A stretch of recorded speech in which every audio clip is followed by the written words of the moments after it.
pleasure to introduce my good friend, Dr. Lisa Liao. Oh, glad to be back, Mike. How are you doing today? I am living the dream, darling. It's been great. And Awesome. as we get to the end of another year, though, a lot of people are out there doing New Year's resolutions. And we all want to do better health-wise. I mean, everybody has the resolution. Everybody's at the gym in January, and then February, there's not quite so many. And then March, you throw a rock across there, not anybody. So we also hear it starts with diet and exercise. Everybody was diet and exercise, diet and exercise. But it's hard to get there when you feel bad. Man, it's like what came first, the chicken or the egg? Any words of wisdom for somebody like you that's really achieved such great success after starting in a lot of pain? So starting from a wheelchair, 4 years, I started with 2.5 minutes on the bicycle, slowly but surely learning how to walk again. So when patients ask me, how do I restart my year, I always share with them, let's just make a list. Let's just make a list of, let's take 3 days of your diary of foods. Let's choose one thing to work on. So maybe that is that they have bread every morning. Okay, well, let's just switch that. Let's do, a little bit of eggs with some ham, or some eggs with some Canadian bacon, or just something. Let's drop the bread. So taking it a step at a time. One of my favorite apps right now is Carb Manager, and I also like MyFitPal because it measures the carbs. Now, I don't do that every day. When I feel like I'm getting off track, because you know what, we all get off track. It is a good thing to do is to track it for a couple of days, find out what you are actually putting into your mouth, and then taking charge. Start with one thing. Once you master it, move to the next. So if it's sodas, if it's bread, if it's that cookie in the evening, start with one thing and start to decrease it. Small changes, big rewards. Wow, that's kind of cool. But it's a lot of problem for a lot of people. They just don't feel good, especially if it's arthritis. I don't know how you got off your butt and did that when you hurt that bad. It's really tough, isn't it? It is really tough, and there are times where you remember. I used to call my couch my island, because I'd have my big books that I was reading as I was studying for boards, and I would just be on that couch, because honestly, I couldn't move even to get to the bathroom. I'd really crawl over there. It was painful, it's debilitating, and I'm fortunate that, one of the things that you can do, and maybe the hardest thing for you, and that is to ask for help. And I asked my friends that I went to college and we went to medical school together, is that, hey, ladies, I need some help. And they're like, what do you need? It was just going to the grocery store, being able to walk just to get the mail out of the mailbox. Because, at that time, I was a medical student living in an apartment like the rest of us, just struggling to get through every day. The only difference was that I was doing it in a wheelchair in a minivan, as opposed to, having a sports car or something fun like that. Yeah, like you have now. But the key is that a smart doctor said, if you can help more people by being in a wheelchair, wouldn't God want you to do that? And I was like, you can't argue with that. That's right. So I always share with you, what if you could do this better? What does that look like? Start with one thing, build it into your brain, dream big. Because if you dream it, it can happen. You have to put your effort into it. So yes, I sound positive. Did I always sound positive? No, I would surround myself with other people that I wanted to be like, and gave them the permission that if I was being negative Nelly, that they were able to call me on it and straighten me out.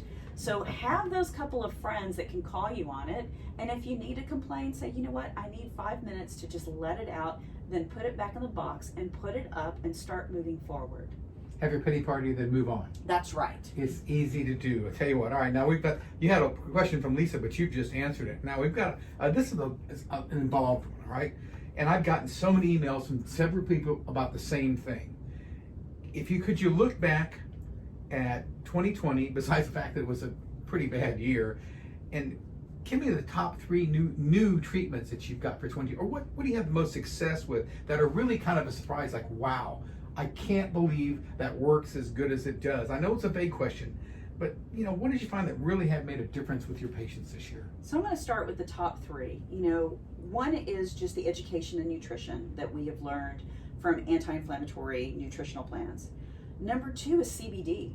And, I would really look forward to maybe next week spending an entire series on CBD and how that's been helping patients from anxiety, from overwhelm, from being able to sleep better at night, for pain management. And this is a therapy. There's a lot of scientific evidence that shows that it works. I use it a lot to help patients actually get it off medications. So there's many things that we utilize this for. And the one that I recommend is Envoy Botanicals, and you can take a look at our links in our show notes to see where I recommend for people to order this from. And you too can take a little bit of that and find that you're going to be able to sleep better. There's actually a new product that's called Engage and Involve that actually gives you energy in the morning, and it's the same capsule that helps you to sleep at night. And why that works, and that works because our hormones are different throughout the day. You know, as physicians, we test cortisol levels. That's basically what is the hormone that when you stress, that's the hormone that's given off in your body, and it's at different levels throughout the day. Same thing with estradiol. It's at different levels throughout the day for women. And when you're utilizing this with the hormones that are naturally in your body with the CBD, it's helping to turn on the brain so that you can relax, focus, concentrate, and then help to turn off the brain so that you can sleep well at night. And I look forward to having a whole show about that. So the next therapy that I'm going to talk about is actually ozone therapy. And while a lot of people think this is new, it's actually something that's been around for 158 years. Oh, well, there you go. I know. So it's kind of like, come on guys, let's catch up, let's utilize this.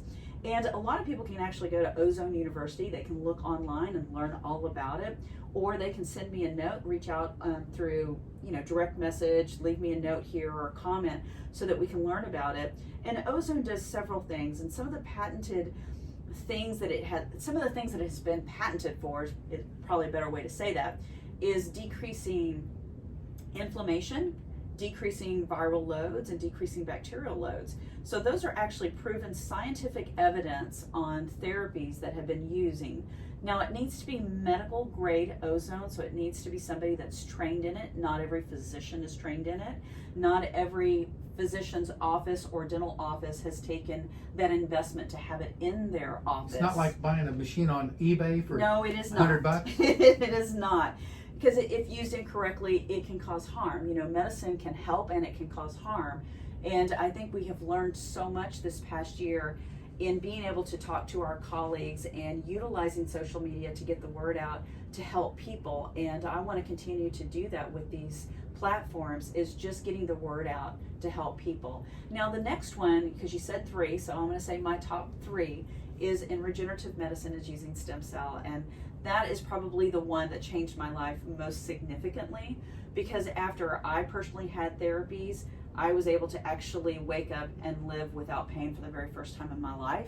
And in being in my 50s and having been in pain since my 20s, it was dramatic. So that has given me a new lease on life, on the excitement to be able to share these therapies, the excitement to be able to do new things with my grandchildren, which we're riding bicycles, we're surfing behind the boat, and it's just really been a unique time, because in 2020, when we're social distancing, having the honor and the blessing of having a boat with the grandkids was truly our outlet, and I look forward to spring again so that we can do that again. So for right now, we'll be with the bicycles.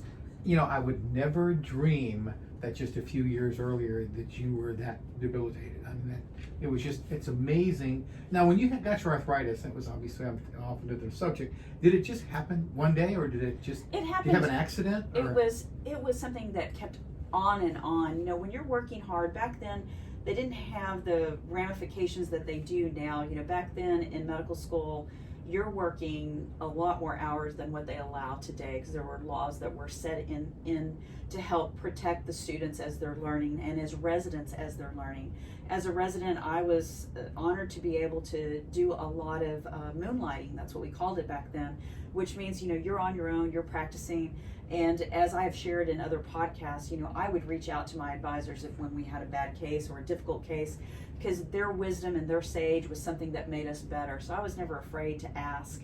And in today's society, I invite a lot of the young doctors that I don't care what time it is, at night or in the morning, is to give me a call. I'm here to help advise and share what I've learned from other people, so that we can keep getting better in the art of medicine, because medicine is an art, and our whole ideal of becoming a doctor is to do no harm.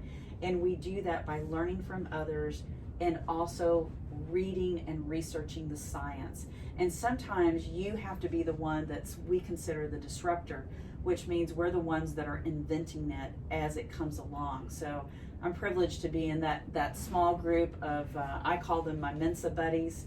They're Mensa. I wish I could say that I'm Mensa. I would love to be. I'm not one, but I am privileged that I get to be a part of their group and that we get to meet regularly to talk about the things that are changing in science to help our colleagues, especially today as we're fighting COVID. There's a lot of things that are coming out, and again, it's the art of medicine along with the science that has been developed all over the world. So in this global environment, we just want 2021 to be a better year. But also, I know we will, and I know it's great, but one of the things that people need to know about you is you're not just I'm going to write you a prescription and send you on your way. You look for a natural way first. So you have Eastern medicine, Western medicine, and you seem to blend them. We blend them because writing more medications is not necessarily a good thing for a patient. If we can, one of the things that I do with my patients is I give them a report card. So we kind of go back to kindergarten, and I think a lot of us who are probably over 50 have learned that everything that we ever learned we found in kindergarten. Yeah. There's a book that's actually called it. So I give smiley faces and stars because when a patient comes in on a 1 to 10 visual analog scale and their pain is an 8, a 9, a 10, and they finally get down to 4s, that is a huge graduation. Because a 4 means that you can actually concentrate on what you're doing for a living, you're able to participate in your family, and you're able to do things that are fun, and that pain is in the background and it's not in the front lines of everything that you do. When you're at a 5 or 6, it's kind of in the front of everything that you do. So that is one of the first goals that we always share with patients is that we want to get your pain level down to a 4.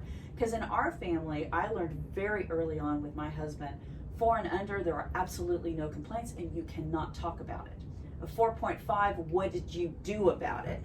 And if you're at a 5, you're behind. So it's a process. You're and a that's strict what we teacher. Teach. You had to go through it in order to learn it to be able to teach it, and that's what we do. I'd go for the after-school detention with you anytime. All right, folks, we're out of time. I want to thank Dr. Liao for taking the time today to get us on the path to better health, because you're awesome.